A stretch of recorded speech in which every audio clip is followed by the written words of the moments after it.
Obboleeyyan keenya kan Arsii Bahaa keessatti argaman. Obboleeyyan keenya kan Arsii Sirkaa Diidaa, Aanaa Seeruu, walumaa galatti godinaaleen Arsiidhaa. Obboleeyyan keenya kan achitti argaman maali badiin isaanii? Maaliif itti callifame? Maaliif furmaata dhaban? Maali roorroon hagana keessa? Biyya mootummaa qabdu keessatti ja'anii labsan. Biyya mootummaa shiftaa miti mootummaatu bulchu jira ja'anii labsan. Biyya waltajjii fi walgahii gurguddoo amantiitii fi walgahii amantii hin taane hundarratti beekaan silaa biyyaa kan ja'amu, hayyuun beekaan biyyaa kan ja'amu, sheekii shariifiin biitii teenya ammuma mootummaa argatte je'ee yeroonii fi gartee mootummaadhaaf gartee abukaatoo bilisaa ta'ee dubbatu takka free lawyer. Arra eessa jirtan? Yeroo ilmaan aayaa, yeroo ilmaan obboleeyyan keenya, abboonni keenya, hayyoonni keenya, manguddoonni keenya, hawwoonni keenya, dubartoonni keenya ulfa waliin daggalaa fi danqaraa fi caakkaa bosona keessatti ilmoo isaanii gara baadhatanii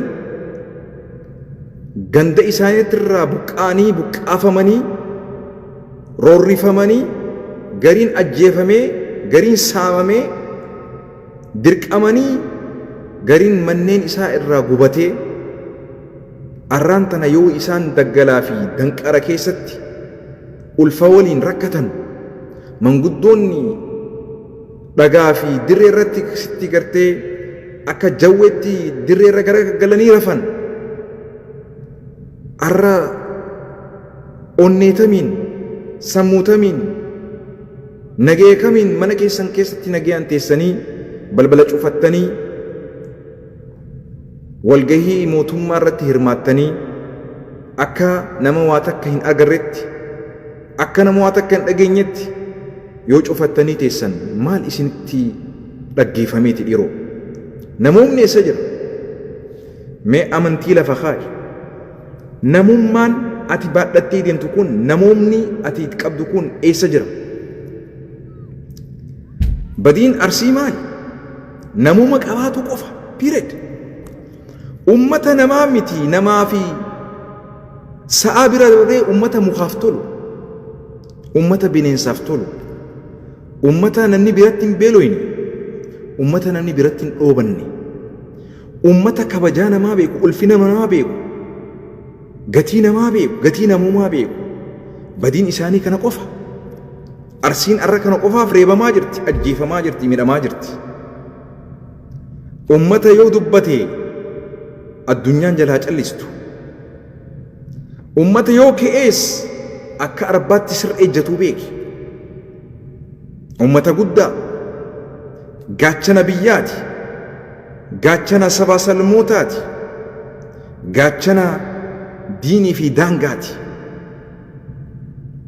Kana badiin isaanii.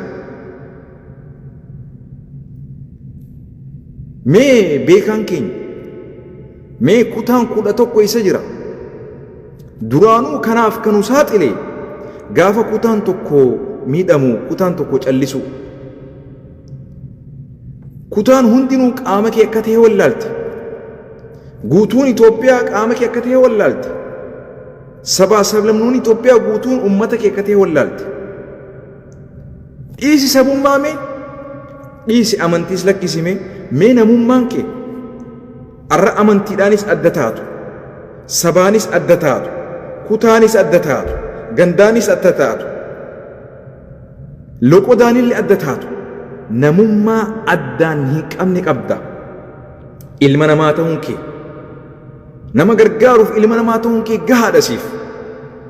Ummanni kaleessa nama gargaaru arraan tana mana isaatirraa buqqaafamee manneen irratti gubatamee yoo daggalaa fi danqara keessatti waan uffatuu fi waan nyaatu dhabee bineensaaf saaxil tahaa jiru. Manguddoon gurguddoon, hawwoonni gurguddoon, jaarsi biyyaa guddaan akka jawweetti akka bofaatti lafarra akkasitti gangalatee yoo dirree badhee irratti akkasitti gangalatee rafu dubartiin silaa arraan tana mana isitti ulfinaan kabajaadhaan daa'ima ulfaatti baadhattee qabdu san nagaan deessu yoo akkasitti rakkattu arra ati yoo callisteetuma akka waan mootummaan kuni nagee buusaa jirutti mootummaa nutti dhaadheessitu bar kanu rakku osoo bar callisteetuma duraanis jiraattee bar nun rakku bar kaleessa abokaatoo bilisaa taatee firii looyer jennaan akka mootummaan kuni mootummaa nagayaa waaraa uumaa jirutti mootummaan keenya kakkanaati bar isumarratti gartee amantiin keenya illee kabaja harkatte jettee nu dhaadheessite come on waa hunda dura namni nagayaatu dursa nama nagee qabuun masgida dhaqa nama gartee nagee qabuutu masgida jaarata nama qabuutu amantiillee namatti geessa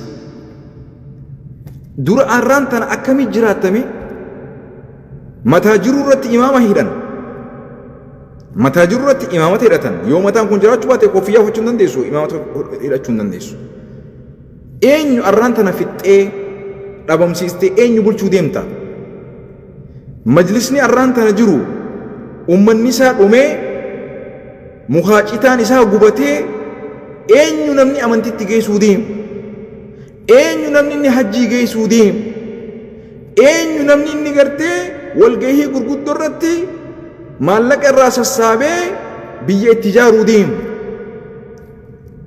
kan jaarame diigaa kan jaarame gubaa kan jireenya qabu qe'ee isaatirraa buqqisaa kan ajjeesaa kan dhabamsiisaa kan bakka buutee isaa nu wallaalchisaa mootummaan kami mootummaan nagee ummata isaa nagee hin godhin eenyuuf mootummaa ta'e mootummaa ja'amu bar ummanni isaa yoo isa jalatti nagee argatee bobbee nagee hangalee bar abbaan fedhe arraan tana mootummaa miti kan jedhu jecha tokko qofa si gaafadha yoo mootummaan ummata arsii bahaa irratti roorrisaan jirre ummata san saamaan jirre ajjeesaan jirre mana irratti gubaan jirre ummata isaan irratti roorrisaa jiru habiraa eenyutu itti gaafatama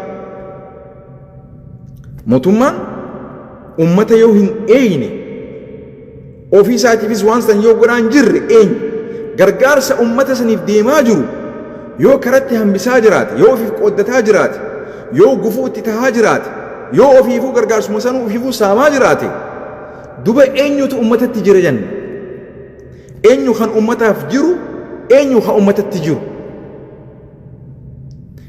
mootummaan ummataa mootummaa jechuun ummata jechuu ummanni yoo jiraate mootummaan jiraata ummanni arsii jechuun badin isaa maali nama ammatuudha biyyaaf gaachana ta'uudha sabaa sablammootaaf biyyaa fi diiniif gaachana ta'uudha waardiyaa diinii fi biyyaa fi sabaa sablammootaa ta'uudha badin isaa taa'a ummata kanan tuttuqina taa'a ummanni kun yoo kee akkan duuni akkan jiraan illee isa godhaa beeki ummanni kun yoo kee taa'i teessisuu hin dandeessu rabbii gaditti ummanni kun ummata gartee onnee sibiilaa qabu ummata dhugaadhaan arjooma qabu ummata dhugaadhaan hayyuu qabu ummata dhugaadhaan siyaasaa keessatti guddina guddaa qooda guddaa shoora guddaa qabu biyya keessatti diinagdee keessatti beekumsa keessatti amantii keessatti mee eessa jirtan majlisni mee beektoonni keenya mee hayyoonni keenya maqaallee isiniin dha'u kabajaan isinii qaba dubbadhaa ummata kanaaf dirmadhaa rakkoo irratti deemaa jirtu kana qaama mootummaas kallattiin dubbadhaa irraa dhaabsisaa nuti mootummaa qofa kallattiidhaan ka waan kanaas godhaa jirus ka dhaabsisuu danda'u jennee amanna هذا هو نجينا جراد. السلام عليكم.